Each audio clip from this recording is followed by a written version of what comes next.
పూతలపట్టులో మేము నివాసం ఉండేవాళ్ళం. అప్పుడు మా ఇంటికి వెనకాన మురగయ్య, సుబ్బమ్మ అనే భార్యాభర్తలు ఉండేవాళ్ళు. మేము అక్కడ ఉండేటప్పుడు వాళ్ళు ఏం చేసేవాళ్ళంటే పాములు ఎవరైనా కరిస్తే ఎవరైనా కరిస్తే వాళ్ళు కరిసిండే వాళ్ళు వాళ్ళ ఇంటికి వచ్చేవాళ్ళు. వాళ్ళు ఎలా ట్రీట్మెంట్ చేసేవాళ్ళంటే ఆయన ఆవులు తోలుకొని అడవికి వెళ్ళేవాడు. అక్కడ ఆయన వనమూలికలు తీసుకొని వచ్చేవాడు. నేను కూడా చూశాను. వనమూలికలు ఎలా ఉంటాయంటే కందగడ్డ ఉంటుందో చూడు, అలా ఉంటుంది. కందగడ్డ ఆకారంలోనే ఉంటుంది, కానీ అది నిజంగానే గెనసగడ్డ కందగడ్డ ఆకారంలో కొద్దిగా పొడువుగా కొంచెం రౌండ్గా ఉంటుంది. ఆ పాము పడిగిలాగా ఉంటుంది. ఆ గడ్డకు చుక్కలు చుక్కలుగా కూడా ఉంటుంది. నేను చూసినాను, చాలా భయంకరంగా ఉంటుంది ఆ గడ్డ.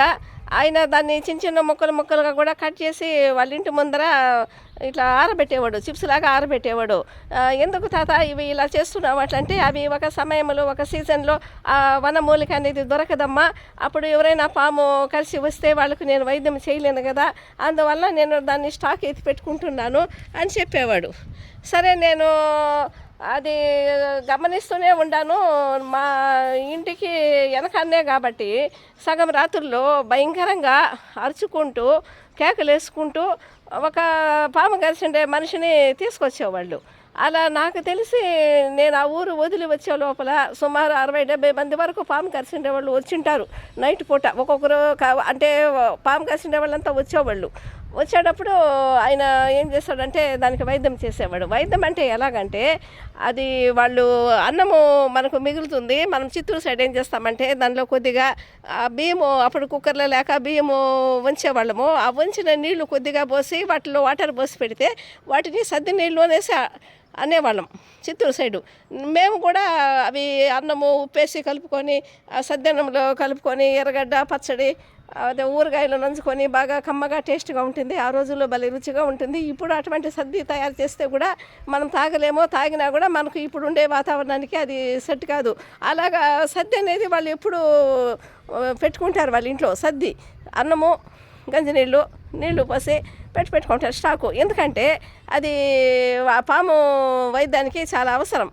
అది ఆ సద్ది నీళ్ళల్లో వాళ్ళు ఎప్పుడు వాళ్ళ ఇంట్లో స్టాక్ పెట్టుకుంటారు. ఎప్పుడైనా పాము కరిచిన వాళ్ళు ఎప్పుడైనా వస్తారు ఇక్కడికి మురగయ్య ఇంటికి అనేసి వాళ్ళు బాగా నూరేసి దాన్ని పాము గడ్డని వనమూలికను నూరేసి, లేదంటే కనుక ఆ పొడిలాగా చేసి పెట్టండి, దాన్ని వేసి ఆ సద్ది నీళ్ళల్లో వేసి, ఇప్పుడు మనము సంక్రాంతి పండగకు పశువుల పండగకు ఆవులకు ఎలా తాపిస్తారో చూడండి, అది చెక్క పౌడర్ అది ఇది మనం తాపిస్తాము కదా, అలాగా వాళ్ళు అది నోట్లో పోసేదానికి చిన్న ఇట్లా పైప్ లాగా పెట్టుకొని వెదురు కట్టితోటి చేస్తుంటారు. దానిలో పోసి మనిషిని కాళ్ళు చేతులు పట్టుకొని కట్టేసి భయంకరమైన చేదంటది. దాన్ని వేసి ఆయన నోట్లో వేసి ఆ పాము కలిసిన వ్యక్తి నోట్లో వేసి అది తాపిచ్చేవాళ్ళు. తాపిచ్చిన తర్వాత ఆయన ఏడ్చుకుంటూ కొట్టుకుంటూ వాళ్ళ బంధువులు ఆ పాము కాటుకు గురైన వ్యక్తిని తీసుకొని వచ్చేవాళ్ళు. మా ఇంటి వెనకాల భయంకరమైన శబ్దాలు, ఏడుపులు.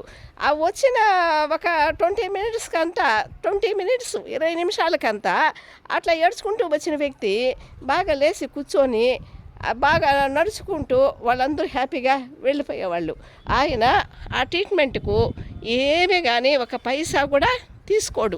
ఎందుకంటే అలా తీసుకుంటే ఆయన ఇచ్చిన వైద్యము పని చేయదు, అందువలన ఆయన తీసుకోడు. అలా చేసి ఎంతోమంది, నాకు తెలిసినంతలో ఒక 50-60 మంది వరకు వచ్చింటారు. నేను చూసినాను. అలాగా నాకు తెలిసి 50-60 మంది పాము కాటుకు గురైండే వాళ్ళని తాత కాపాడాడు. తర్వాత నాకు జాబ్ రావడం వల్ల నేను వచ్చేసినాను. అలాగా కాపాడి ఆ భార్యాభర్తలు ఇద్దరు ఎంత చక్కగా వాళ్ళు ఎంతమంది ప్రాణాలు కాపాడారు. కానీ ఎంత కాపాడినా కూడా ఎంతమందికి ప్రాణము వాళ్ళు పోసినా కానీ మన కర్మఫలం అనేది మనం అనుభవించాలనే లాస్ట్ మూమెంట్లో నేను ఎప్పుడైనా ఊరికి వెళ్ళినప్పుడు వాళ్ళు చూద్దామనేసి వాళ్ళ ఇంటికి వెళ్ళి చూశాను. చూస్తే ఆయన భయంకరంగా పెరాలసిస్ వచ్చి పడిపోయినాడు. ఆమె భయంకరంగా ముసలామె బాధపడుతుంది. వాళ్ళు చేసిన పుణ్యము అన్ని ప్రాణాలు కాపాడారని కూడా వాళ్ళు సరిగా లాస్ట్ మూమెంట్లో భయంకరంగా బాధలు పడి వాళ్ళు ఇద్దరు కూడా మరణించారు, భార్యాభర్తలు. అవన్నీ కూడా ఎలా అంటే ముందు జన్మంలో చేసిండేటివి ఈ జన్మంలో అలా అనుభవిస్తారు అంటారు. అది నిజమే ఉండొచ్చు. వాళ్ళ దగ్గర వాళ్ళు ఉన్నప్పుడు ఆ తాత దగ్గర మా అమ్మమ్మ ఆ గడ్డ ఇమ్మని అడిగింది. ఆ గడ్డ పేరు చెప్పమంటే కూడా ఆయన చెప్పలేదు. అది ఎక్కడ దొరుకుతుందంటే కూడా చెప్పలేదు. ఎందుకంటే అవన్నీ చెప్పి ప్రచారం చేస్తే ఆ మందుకు పవర్ పోతుంది కాబట్టి నేను చెప్పనమ్మా, చెప్పకుండా ఉండాలా, రహస్యం ఇది అని చెప్పేవాడు.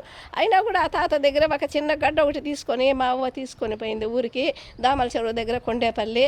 అక్కడ తీసుకుపోయి మా అవ్వ ఏం చేసిందంటే కొంచెం కారణం భార్య కదా, కొంచెం మంచి పనులు అవి ఇవి కూడా చేసేదామె. ఆ ఊర్లో వాళ్ళకి చెప్పింది, ఎవరికైనా పాము గరిచినా ఏం చేసినా నా దగ్గర ఉంది, ఇట్లా పాప వాళ్ళ ఊర్లో పోయి తీసుకొచ్చినాను, ఇట్లా వైద్యం అనేది వనమూలిక ఉంది అని చెప్పింది. ఆమె ఏం చేసిందంటే దాన్ని ఏం చేసిందంటే అప్పట్లో పెద్ద పెద్ద సఫారీలు, అడ్డపిల్లు అంటారు, 5 అంకణాలు, 3 అంకణాలు, 2 అంకణాలు, అట్లా పెద్ద పెద్ద ఇళ్ళు, మళ్ళీ దాని ప్రహారీ కూడా అది బౌద్ధ కపిన ఇళ్ళు అయినా కూడా చాలా పెద్ద విస్తీర్ణంలో ఉండేది మా తాత ఇల్లు. అప్పుడు అక్కడ ఆ సూరులో చెక్కి పెట్టింది ఆ పాము గడ్డని.